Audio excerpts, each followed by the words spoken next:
One of the perks associated with working in San Tome was the occasional opportunity to make a flight on the company executive plane to the fabulous Lost World in southeast Venezuela.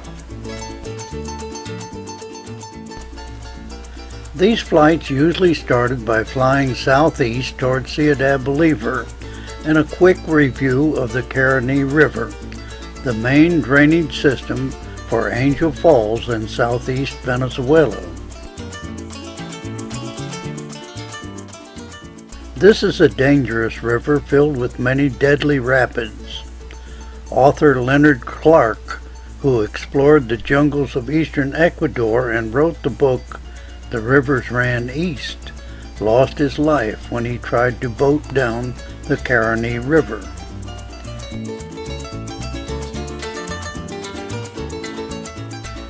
As may be seen, the Caroni River carries a tremendous amount of water and is the primary source of drainage for Angel Falls, Tepuy, in southeastern Venezuela.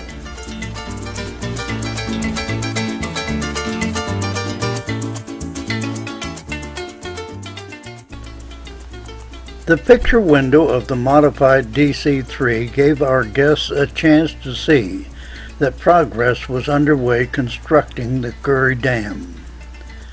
These photos were made about 1960 and show that the Caroni River has been diverted around the dam construction site.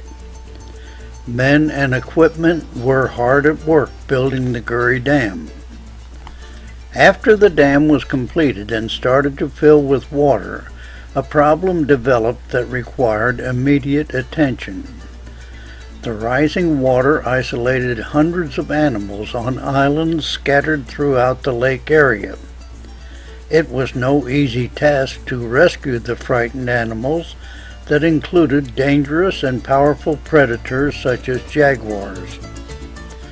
However, through the dedicated efforts of conservationists, many of the animals were saved.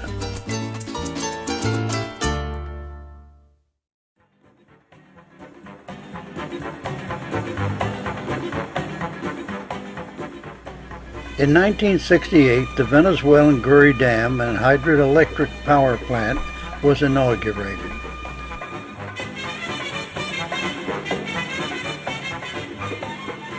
It became the second largest hydroelectric power station in the world, producing 10,300 megawatts of energy. The Guri Dam was constructed near the town of Puerto Ordaz. It is the primary source of hydroelectric power for eastern Venezuela and the steel mills that process locally mined iron ore known as hematite.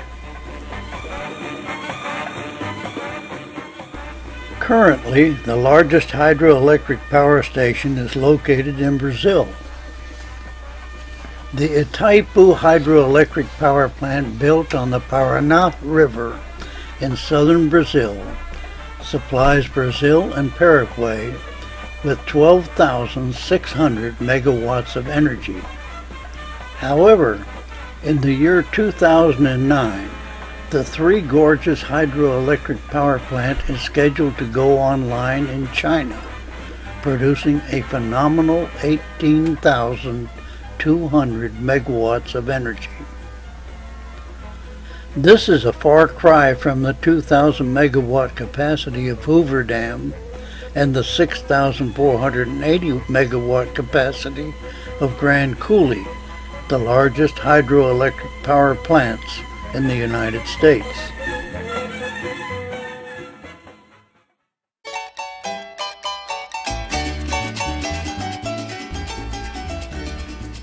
Following World War II, the Venezuelan government awarded limited-term leases to Bethlehem Steel and the United States Steel Corporation to search for and produce iron ore in southeastern Venezuela.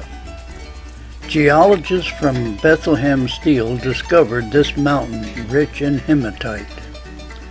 The Orinoco River was dredged to make port facilities available to ocean-going vessels, and mining operations began shortly thereafter.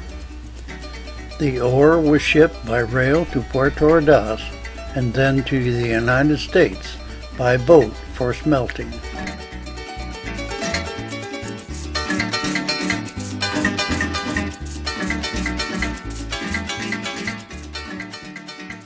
Following the startup of electrical generating facilities at the Guri Dam, much of the iron ore was smelted and made into steel in Venezuela. This mountain was originally called La Parida, or a pregnant woman about to give birth. It was discovered by geologists of the United States Steel Corporation after they observed color photos of a flowering tree that had an affinity for iron-rich soil. However, when it was realized that this mountain of hematite was a national treasure, the name was quickly changed to Cerro Bolívar in honor of the liberator of Venezuela.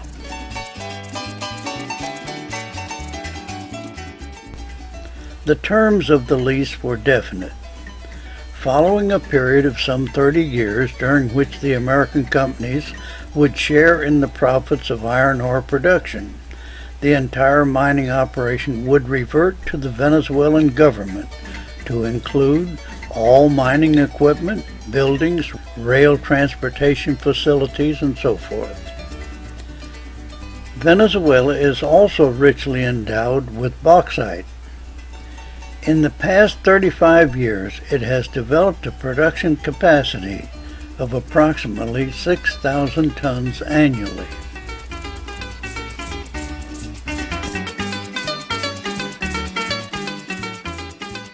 As soon as we leave the mining area, the pilot starts climbing and heads southeast, generally following the Rio Caroni and the Rio Carao.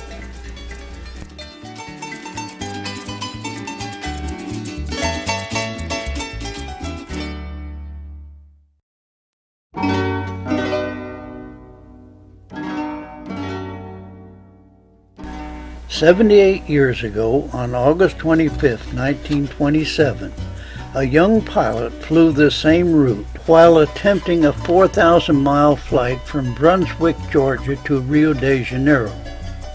The pilot was Paul Redfern, who was trying to break the long-distance flight record of 3,500 miles set just 3 months earlier by Charles A. Lindbergh on his New York to Paris flight.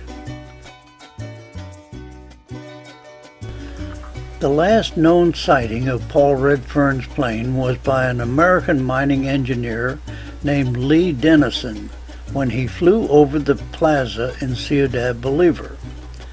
Dennison took note of the identification numbers NX773. Ominously, he reported seeing a thin stream of black smoke trailing back from the aircraft as it flew off to the southeast.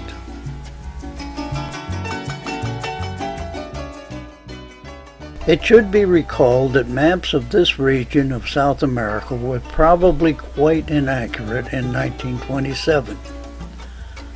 Obviously, Redfern was at a very low altitude if Lee Dennison in Ciudad Bolívar could read his identification numbers, and the flat-top mesas of the Roraima Range, just 200 miles southeast, rise as high as 9,000 feet.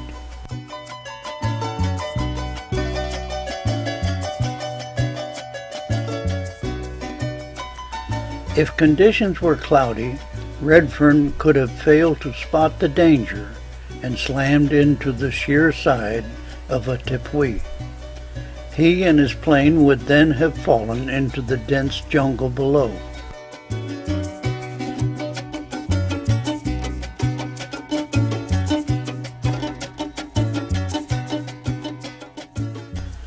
Although several reports have arisen concerning Redfern's fate, including a sighting of the fallen plane reported by Jimmy Angel, no trace of Paul Redfern or his plane has ever been found. nor are there any answers to his fate.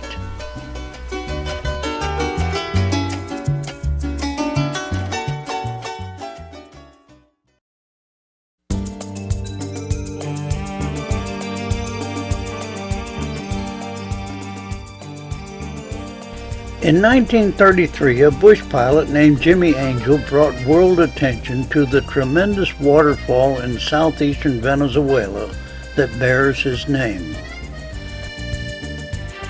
Jimmy Angel certainly did not discover the falls.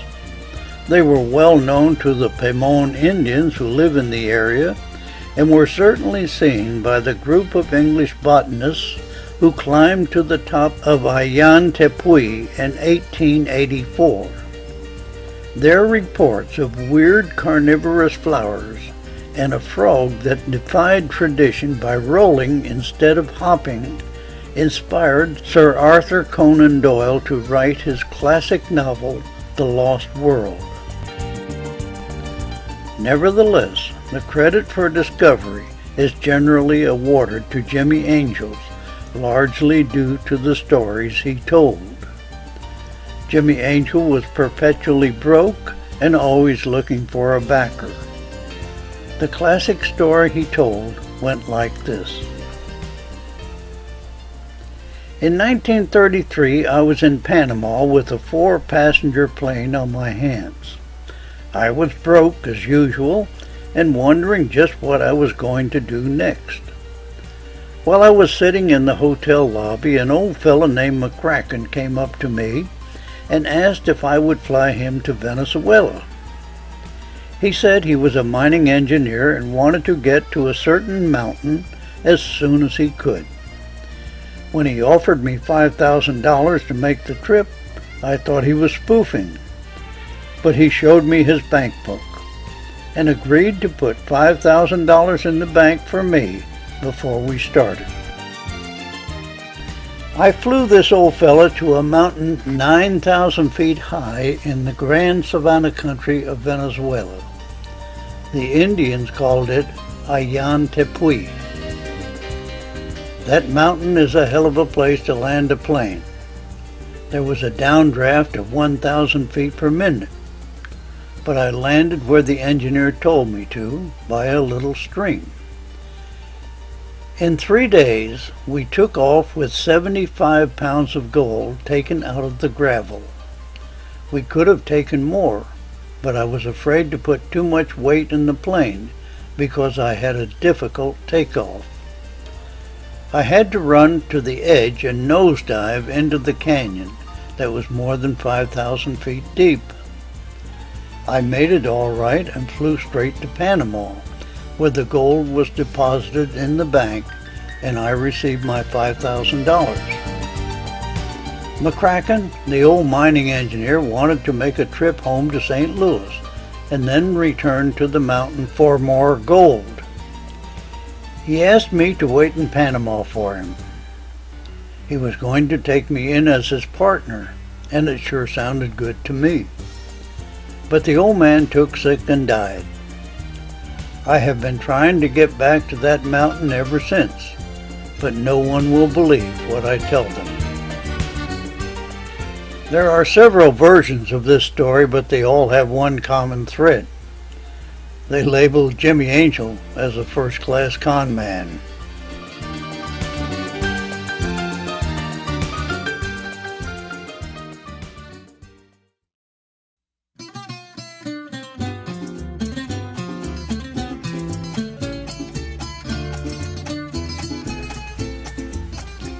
In 1936, Jimmy landed his Curtiss Flamingo plane on top of Howland in a search for gold. It became hopelessly mired in the mud and had to be abandoned.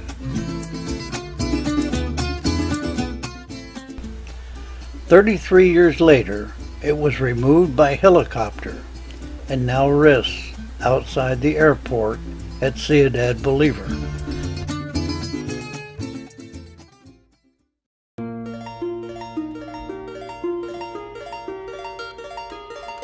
Although Jimmy Angel's adventures had publicized the size and majesty of Angel Falls, no accurate measurements of the total drop had been taken.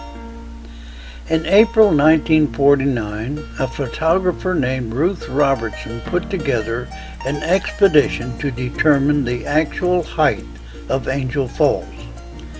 She selected Venezuelan Alejandro Laime for a guide and an American engineer working for Mobil Oil in Venezuela named Perry Lowry to do the actual measurement.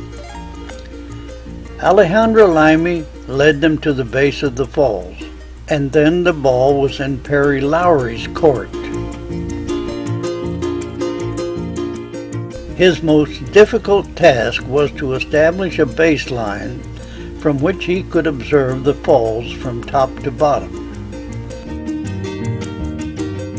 He finally selected a site almost 2 miles from the falls.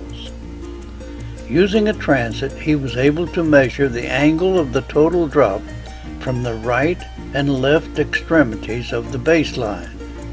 He then accurately measured the length of the baseline and had all the data required to make his calculations. Perry's calculations showed the total drop for Angel Falls was 3,212 feet, or 979.02 meters.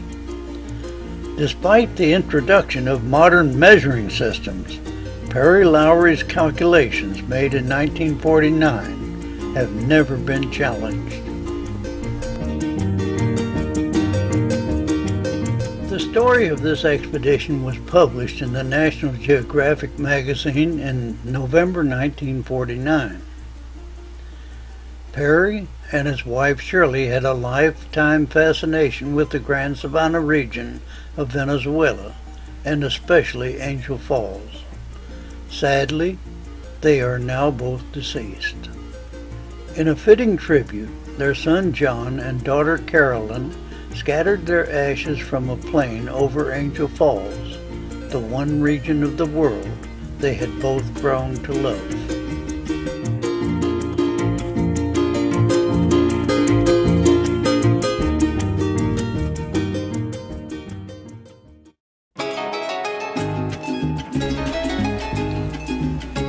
As we leave Ayán Tepuy, we head northwest, generally following the Rio Carao. This is the water highway used by explorers and tourists as a surface access route to Angel Falls and the fabulous lost world of the Grand Savannah. Our first checkpoint in this wide expanse of jungle is a beautiful lagoon at a place called Canaima. In 1960, a guide known as Jungle Rudy had a camp just above the Canaima Falls. For a price, he would carry explorers and tourists by boat to Ayán Tepuy and guide them by foot into the immediate region of Angel Falls. Today, hotel accommodations are available at Canaima, and other options are available. You can hire a guide who has replaced Jungle Rudy and follow the same route. Other options include hiring a light plane to make a flight to Angel Falls and a photographic record. For the not so adventurous, just bask and bathe in the beautiful lagoon at Canaima. But always beware of the little devils known as caribes or piranhas. More than 50 years ago, I talked with a bush pilot named Charlie Bond, who prophesied, one day the area known as Canaima will be a major tourist attraction in Venezuela. Charlie Bond was right. If you are interested in raw, primitive nature and unbelievable natural beauty, a trip to Canaima, the Grand Savannah, and Angel Falls should be on your schedule.